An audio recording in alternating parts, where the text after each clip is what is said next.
So at NewRocket, we have a very specific and defined approach to how do you handle resilience and how do you become more resilient.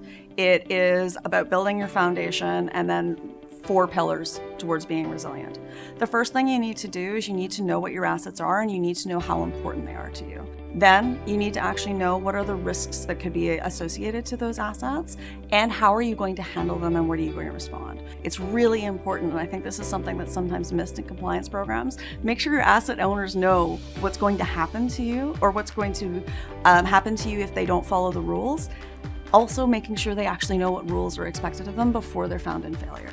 The next thing is performing the assessments and regularly checking that your rules and the requirements and your controls are in place. The thing that's also associated to that is usually when you have a good set of rules, a vulnerability response program as well as a configuration compliance program is part of that.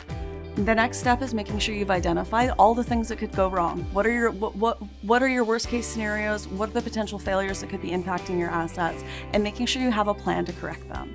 That includes identifying your non-cybersecurity events as well as your cybersecurity events that could affect you and making sure you have a plan for operational recovery.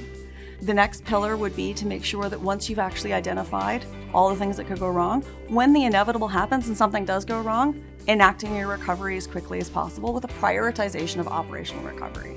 It's really important that as you're handling the data breach, you're also bringing the assets back up so your services to your customers can continue and your business can continue unaffected.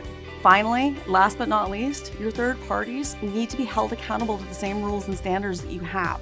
And that means that just because you've outsourced the services or you've outsourced an activity, you haven't outsourced the risk. So having a good third-party risk management program brings it all together to make sure that you're covered on all aspects of your business.